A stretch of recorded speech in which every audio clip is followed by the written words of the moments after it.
Assalamualaikum warahmatullahi wabarakatuh. Perkenalkan, nama saya Muhammad Ali Karor dengan di belakang 032 dari kelompok 2. Halo semuanya, nama aku Safira Aulia Sidik dengan di belakang 021 dari kelompok 2. Halo semuanya, kenalin nama saya Omar Pegi Masud Putra dengan di belakang 124 dari kelompok 2. Halo semuanya, nama saya Dibakan Zahra dengan tim belakang 028. Halo teman-teman, jadi kita dari kelompok 2. Kita bakal debatin mata kuliah filsafat politik. Boleh, Ale? Teman-teman, kita kan tadi baru aja nih, kita baru belajar hari ini kita belajar filsafat politik. Kita ngebahas Rousseau dan Montesquieu. Tapi, Soal trias politika. ya, Yes. itu trias politika, pemisahan kekuasaan dan lain-lain lah ya. Tapi Anda mau nanya deh, kan sebelum kita belajar hari ini di materi pada hari ini, kita kan belajar dulu tuh materi awal kita. Nah, teman-teman masih pada inget gak materi awal kita apa? Aku tahu. Apa tuh, Diba? Plato sama Aristotle. Yes, Tuh. Plato, Aristo. Nah, tapi menurut kalian nih, kalian prefer ke filsuf yang mana? Gue dulu kali ya, Boleh. karena gue orangnya tuh lebih mengedepankan kenyataan gitu daripada dunia ide. Benar. Realistis lah bahasanya. Jadi gue lebih prefer ke Aristoteles. Kalau Adiba, Ale gimana? Kalau aku tuh kayak apa ya? Aku selalu mikir tuh jangka panjang. Jadi aku Yes. perlu ide dong. Jadi aku jujur lebih cenderung ke Plato. Ale gimana? Aneh Plato juga sih. Maksudnya Alasannya tuh? kalau kita ngelihat secara substansi atau isi dari pemikirannya masing-masing tokoh, Plato sama Aristotle memang keduanya bagus. Cuman kalau aneh lebih mirip Plato karena apa yang dilakukan oleh Plato itu isi pemikirannya berasal dari ide. Nah, aneh termasuk orang yang suka berimaji atau beride terlebih dahulu nih. Tapi Untuk melawan sesuatu. Plato sama Aristo ini kan sama-sama punya pemikiran yang mengedepankan tentang negara ya, kepemimpinan. negara. Nah, kalau misalnya negara ini tuh cuma tentang ide-ide, gimana realistis di kehidupan nyatanya itu bisa diterapin gitu. Nah, makanya walaupun Aristo ini adalah murid si Plato, tapi tuh Aristo lebih mengedepankan realitas sosial daripada cuman ide-idenya dia doang, ide-idenya Plato doang gitu. Nah, ide-idenya Plato ini tuh gimana caranya bisa diterapin ke dunia nyata gitu. Sebenarnya kita nggak bisa menutup diri lah ya terhadap kenyataan kalau kita memang tinggal ya di dunia nyata. Cuman kan apa yang dilakukan oleh Plato ini kan membuktikan bahwa semua yang terjadi di dunia nyata nih itu berawal dari ide atau bentuk imajinasi seseorang yang memang bisa dibilang ya sangat-sangat mustahil lah untuk menciptakan dunia yang sempurna. Tapi dunia sempurna itu sendiri bagi Plato bakal ada dan tetap terus ada di dalam pemikiran, di dalam ide, di dalam diri orang-orang yang berpikir ini atau orang-orang yang berimaji itu sendiri kayak gitu. Menurut lo gimana, Mai? Menurut gue pemikirannya si Plato tuh masih terlalu ngawang gak sih? Kayak dia tuh masih membayangkan pemimpin tuh yang sempurna gitu. Philosopher King kayak pokoknya pemimpin tuh harus Langsung aja. sempurna gitu lah. Jadi kayak nggak realistis gitu. Kalau gitu sebenarnya Plato sendiri juga nggak bilang kalau soal negara atau pemimpin itu yang asal-asal juga. Tapi itu tadi benar kata Plato tuh negara ideal itu ya bukan cuma negara yang ada asal ada pemimpinnya aja. Yang penting ada orang yang memimpin dan ada rakyat yang dipimpin. Gak seperti itu. Fungsinya philosopher king atau filsuf raja itu ya itu menjadikan bahwa seorang pemimpin ini memiliki kapabilitas dan kompeten juga untuk memimpin rakyat-rakyat ini, terutama di Athena pada saat itu ya. Yes. Karena ya yang diketahui juga dari Plato bahwa filsuf itu harus jadi raja, bukan raja yang sok-sokan jadi seorang filsuf. Kayak gitu. Ini setuju banget sama Ale karena gini loh. Dari Plato sendiri kan kalau misalnya masyarakat itu bakal adil kalau misalnya tiap orang menjalankan setiap perannya dan sesuai sama kemampuannya. Bayangin kalau misalnya kita dipimpin sama orang yang nggak punya kapabilitas sebagai seorang pemimpin, nggak bisa dong kayak gitu. Jadi kita Plato tuh bikin kayak nih syarat-syaratnya jadi seorang pemimpin, ribet loh, nggak semua orang bisa jadi pemimpin. Bayangin kalau misalnya dia nggak punya ide kayak gini, yang ada setiap orang bisa dong jadi pemimpin. Yang ada malah jadi perubatan kekuasaan dan lain sebagainya. Jadi itu dia kayak nyiptain struktur, kayak misalnya pertama kan philosopher king atau pemimpin yang bijak. Yang kedua tentara yang berani dan juga rakyat pekerja. Jadi kayak setiap orang tuh punya tugasnya masing-masing dan disebutin kayak nih tugas lu kayak gini dan lain sebagainya. Jadi kayak semua orang tuh punya tugasnya. Jadi kayak apa ya, kita tuh saling melengkapi dan gak saling kayak nyerang satu sama lain karena kita tahu kapabilitas kita kayak gimana. Jadi kayak Plato tuh lebih ngasih tahu ke kita kayak nih, jadi acuannya ini. Bukan kayak cuman ngawang-ngawang aja gitu. Tapi kebayang nggak sih kalau misalnya semua itu harus ideal, dunia tuh nggak sesempurna teorinya Plato gitu, nggak sesempurna imajinasinya Plato gitu.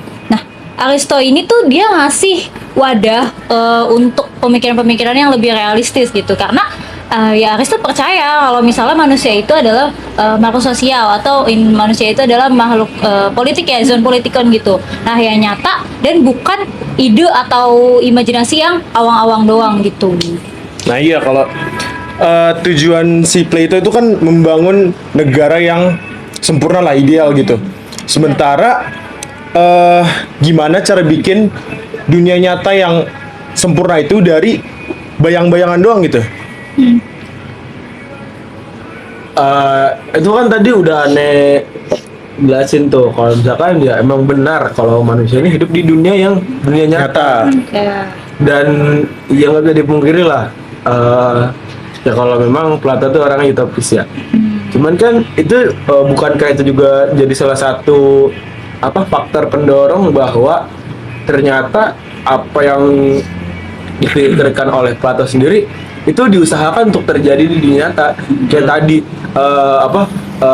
struktur-struktur masyarakatnya ya, dari pemimpin bijak, tentara berani, hingga rakyat pekerja. Dan itu semua bukannya udah termasuk ke bentuk atau cara bagaimana Plato ini menciptakan dunia sempurna dalam realitas kehidupan yang nyata kayak gitu. Untuk mencapai philosopher king kan juga perlu tahapan-tahapan. Nah, dan Plato tuh sudah melakukan itu, sudah membentuk bagaimana caranya seorang itu bisa jadi philosopher king, bagaimana syarat-syaratnya, terus caranya harus seperti apa. Dia udah mewujudkan itu. Dan itu juga semata-mata tujuannya untuk mencapai dunia sempurna itu sendiri. Kayak gitu. Jadi gini, kita kan kita tadi sesuai kata Ali kan, kalau misalnya kita nggak bisa nih terjebak sama realitas, tapi terjebak sama imajinasi. Tapi bayangin, emang kita bisa ya mencapai suatu masa depan atau tujuan tanpa adanya ide-ide? Gak mungkin kita tiba-tiba bisa bikin pesawat kalau misalnya sebelumnya kita nggak mikir gimana kita pengen terbang. Ya udah, kita bikin pesawat. Nah, kita pasti punya ide dulu untuk mencapai suatu realita. Nggak bisa kita langsung kayak patokan sama realita. Nah, Plato tuh kayak orang yang pengen tuh masyarakat punya tujuan yang bener-bener tinggi, jelas, dan apa ide-idenya. Nggak cuma soal materi atau kekuasaan aja. Jadi tuh kayak kebenaran dan juga keadilan harus berdasarkan dengan pengetahuan yang sejati. Kayak dia emang bisa disebut kayak biasa terlalu utopis dan lain sebagainya. Tapi kan ide itu dasar dari segala realitas yang ada. Iya, benar sih. Dan juga tujuan. Bukan bukan cuma sekadar pendapat orang banyak dan lain sebagainya, tapi itu pemikiran dia. Tapi kan kalau misalnya semua orang itu harus nunggu pengetahuan sejati yang tadi Adiba bilang, negara tuh nggak akan jalan-jalan nggak sih? Kalau kayak gitu tuh. Nah, Aristo ini tuh ngasih pendapat, dan Aristo itu bilang kalau misalnya kebenaran itu tuh bisa ditemuin kalau ini tuh bisa ditemuin dari pengalaman gitu. Nah, dari pengamatan, terus juga dari hidup-hidup bareng manusia yang lainnya gitu. Iya, bahkan Aristo kan semacam nurunin pemikirannya si Plato ini ke bumi, kayak manusia itu belajar dari kebiasaannya gitu, belajar dari pengalamannya, bukan cuma dari teori-teori doang gitu. Kalau cuma filsuf yang ngerti kebenaran, berarti rakyat tuh nggak punya semacam suara gitu dong. Kayaknya kayak gitu sih maksudnya. Enggak sih jujur gitu juga sih Mbak ya Adit ya. jujur Sebenarnya Jadi Hanes. menurut Plato ya filosof itu bukan seorang diktator juga kok. Ya philosopher king itu cuman istilah aja. Ya bagaimana seorang filosof ini dinobatkan menjadi orang yang pantas untuk menjadi seorang pemimpin. Toh juga Plato ini bilang kalau ya philosopher king itu juga harus punya visi moral dan intelektual yang tertinggi kan, itu salah satu faktor atau syaratnya lah ya. Jadi bayangin aja deh kalau misalkan seorang pemimpin ini cuma mikirin popularitas, terus keuntungan pribadi, kekuasaan semata, ya itu kan berarti sia-sia aja gitu kita dipimpin sama orang yang seperti itu. Ya itu mah kelihatan lah kayak orang-orang Ya, politik itu. sekarang deh. Tuh. Kayak apa Masuk. tuh? Masuk. Nah, setuju banget. Jadi kayak apa ya? Filsuf itu kayak ya sadar mana yang baik secara universal, bukan cuma baik buat kelompok tertentu. Jadi kayak sebagai seorang pemimpin, kenapa ditekenin harus filsuf? Dia tuh biar bisa bedain mana yang bener-beneran bener, mana yang salah. Jadi kayak seorang pemikir. Jadi negara yang ideal tuh nggak cuma didirikan atas dasar pengetahuan. Itu harus didirikan atas dasar pengetahuan, bukan cuman ambisi. Kayak kata Ale, kayak seorang pemimpin kan jelas ya, mesti punya visi yang kuat, misi yang kuat dan lain sebagainya. Dan bisa mikir kayak ini negara mau dibawa kemana. Gak cuman kayak asal orang jadi presiden karena anaknya presiden atau kayak lain sebagainya kayak gitu. Oh, Masuk. otis tuh. Jujur, semoga gak hilang. Tapi realitasnya tuh semua orang tuh nggak bisa nggak sih hidup dalam dunia yang ngawang-ngawang gitu, dunia ide. Kayak Aristotle tuh bilang manusia itu dalam hakikatnya ya punya keinginan untuk hidup bersama atau malah sosial lah bisa dibilang. Untuk capai kebaikan bersama itu atau zoon politikon. Kalau Plato maunya seluruh manusia itu sempurna gitu. Jadi kayak kaku gitu gak sih, kayak robot semua jadinya. Iya benar-benar. I setuju sih. Dan pemikirannya Aristoteles ini dia tuh nawarin pemahaman yang jatuhnya itu lebih fleksibel. Karena dia bilang kalau misalnya bentuk negara yang baik itu bisa beda-beda tergantung sama kondisi dan situasinya. Nah, bisa monarki, terus kata Aristo juga bisa aristokrasi, terus bisa demokrasi juga. Asal pemimpinnya itu tuh adil dan rakyatnya itu mendapatkan kebajikan yang memang sudah diterapkan sama pemerintahannya gitu. Tapi gini, kalau menurut aneh nih ya, ini mau nanggepin soal Om Mai tadi bilang nih, sebenarnya gini Mai, Plato itu pemikirannya nggak semata-mata dalam dunia itu atau dalam dunia awang-awang, tapi gimana caranya menurut Plato ini suatu negara atau sistem itu didapat dikatakan ideal. Nah, Plato itu punya bentuk negara ideal itu biar strukturnya itu nggak kacau dalam artian kayak yang udah dijelasin di buku The Republic karyanya si Plato sendiri. Dia itu atau Plato ini udah mikirin sebenarnya gimana sistem pendidikan, lalu sistem kepemimpinan, lalu bagaimana sistem atau tahapan-tahapan untuk mencapai menjadi seorang philosopher king atau seorang filsuf raja. Jadi dari situ tuh udah dilatih supaya nantinya gimana seorang pemimpin atau philosopher king ini nggak mempunyai mental nggak mempunyai mental yang lemah gitu. Terus juga gini deh, kalau kita lihat sekarang ya, pemimpin yang bijak tuh bener-bener langka. Kayak misalnya kita nyari jarum di tumpukan bener-bener susah nyarinya. Nah, jadi itu Plato tuh ngampein pemikirannya. Dia kasih ide dan juga bisa dijadiin pengingat buat kita. Kayak bahwa kekuasaan itu harus ada moral dan juga pengetahuan. Gak cuman kayak semua orang bisa jadi pemimpin. Tapi kita punya klasifikasi pemimpin seperti apa yang pantas buat pemimpin kita. Karena kalau misalnya kita nggak punya pemikiran kayak kita nggak punya, misalnya kalau kita ngelamar kerja kan ada syarat dan ketentuan ya. Kalau misalnya nggak ada syarat dan ketentuan, berarti sama aja setiap orang bisa jadi pemimpin. Jadi pemikirannya Plato ini jujur bener-bener bagus tentang kayak dia ngasih nih buat pemikiran yang kayak pemimpin tuh harus gini gini gini. Jadi filosofer kayak gitu. Jadi kayak nggak cuma mikirin strategi politik aja, tapi kita juga mikirin seperti apa pemimpin yang cocok buat mimpin kita. Kayak gitu. Tadi kan Plato mendambakan pemimpin itu harus yang bijak gitu ya. Tapi gimana cara kita tahu kalau pemimpin yang ngaku bijak itu beneran bijak? Gimana kalau dia itu cuma ngaku-ngaku bijak supaya dia dapat tahta gitu? Benar-benar. Nah, Aristo ini lebih realistis. Dia bilang keadilan itu muncul kalau misalnya semua orang itu ikut terlibatkan dalam kehidupannya politik, dalam kehidupan sosial gitu, bukan diserahkan ke kaum yang bijak gitu. Jadi kalau misalnya rakyat nggak ikut berpikir, negara itu kayaknya bakal jadi rapuh nggak sih kalau misalnya rakyatnya itu nggak punya apa ya pemahaman tentang pemerintahan gitu. Nah jujur ya kalau misalnya soal kayak gitu gini loh, kita kan emang oke lah kita setuju kalau misalnya Aristotle beneran realistis kayak bisa on pengalaman, tapi emang kita kalau dari pengalaman tuh bukannya bisa ngelahirin ide juga ya, dari ide pun juga bisa melahirkan pengalaman. Jadi mau gimana pun kita ngebahasnya, ujung-ujungnya bakal lari ke dua hal itu, pengalaman dan juga ide. Kayak orang nih kalau mau jadi pemimpin, nggak mungkin kalau dia nggak punya pemikiran, pengetahuan dan lain sebagainya, dia juga mesti punya ide dong ke depannya di negara mau dibawa kemana. Nah hal itu bisa juga didapetin dari pengalaman dia. Kayak kalau mau jadi pemimpin kan dia pasti punya kalau bisa di Plato tuh kan ada yang philosopher king, dari yang prajurit, dan juga yang bawahnya lagi tuh pekerja kan. Dia dari pekerja dulu mesti jadi prajurit, dari prajurit baru philosopher king. Nah kan itu dia berarti ngalamin semua prosesnya. Ya emang oke, kan tadi juga dibilang kan kalau misalnya si Aristotle ini turunan pemikirannya dari Plato.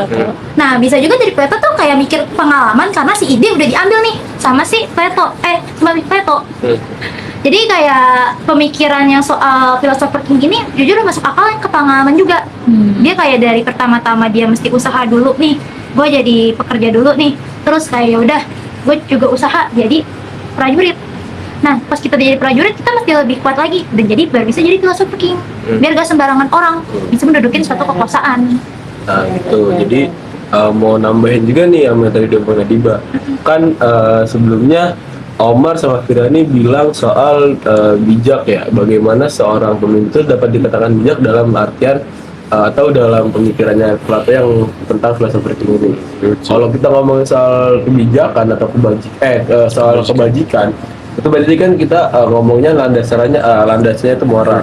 Nah, menurut Plato sendiri, Plato itu udah bilang kalau ternyata kebahagiaan sejati itu bukan dari harta atau kekuasaan aja, nggak semata antara kedua itu, tapi bagaimana dari jiwa yang selaras, yaitu antara akal dan nafsu itu saling mengatur dalam hidup, tapi tetap akal itu di atas satu tingkat di atas nafsu. Nah itu juga menjadi salah satu faktor bahwa manusia itu memiliki jiwa yang asli itu harmonis, karena ya itu tadi akal itu kan dapat mengendalikan keberanian dan keinginan. Nah kayak itu tuh juga bisa terlihat dalam bentuk suatu negara atau sistem negara juga, atau sistem pemerintahan lah, yang dimana ada keseimbangan. Mulai dari bagaimana penentuan kebijakan atau peraturan itu harus didasarkan dengan moral kepada para rakyatnya. Nah, philosopher king itu bertugas untuk hal itu. Makanya kenapa dari awal Plato bilang kalau kriteria seorang pemimpin yang baik atau ideal itu ada seorang philosopher king, itu tadi karena philosopher king ini mencakup dalam beberapa poin atau lingkup sosial, baik dalam memimpin, intelektualnya dia, kebajikan dan kebijakannya dia, itu bisa dibilang sudah terjamin lah untuk menjadikan dia seorang pemimpin ini. Dan itu juga tentu bakal memperkecil adanya miss atau kesalahan-kesalahan dalam sistem pemerintahan yang nantinya akan dipimpin oleh seorang philosopher king ini. Gitu. Kalau misalnya ngomong keseimbangan, Aristo itu setuju banget sama keseimbangan. Tapi jatuhnya tuh dia lebih membumi ya, karena makanya dia tuh terkenal sama konsep kebajikannya itu ya golden mean. Nah golden mean itu apa? Golden mean itu adalah jalan tengah. Jadi itu jalan tengah antara dua ekstrim kanan sama ekstrim kiri gitu. Jadi dia tuh nggak berlebihan, bahkan juga nggak kekurangan gitu. Jadi kebahagiaan ini bisa dicapai di dunia nyata. bukan di dunia ide atau di dunia imajinasi yang menurut Plato tadi gitu. Nah ya, golden mean tuh gambarannya kayak misalnya lu nih berani gitu, cuman kelewatan keberani gitu, jadi kesannya ceroboh. Dan lu juga nggak boleh yang terlalu pengecut, yang takut ngelakuin segala hal gitu. Jadi ada di tengah-tengah gitu. Jadi lu berani, cuman lu mikirin konsekuensi apa yang akan lu dapat dari keberanian lu itu sendiri.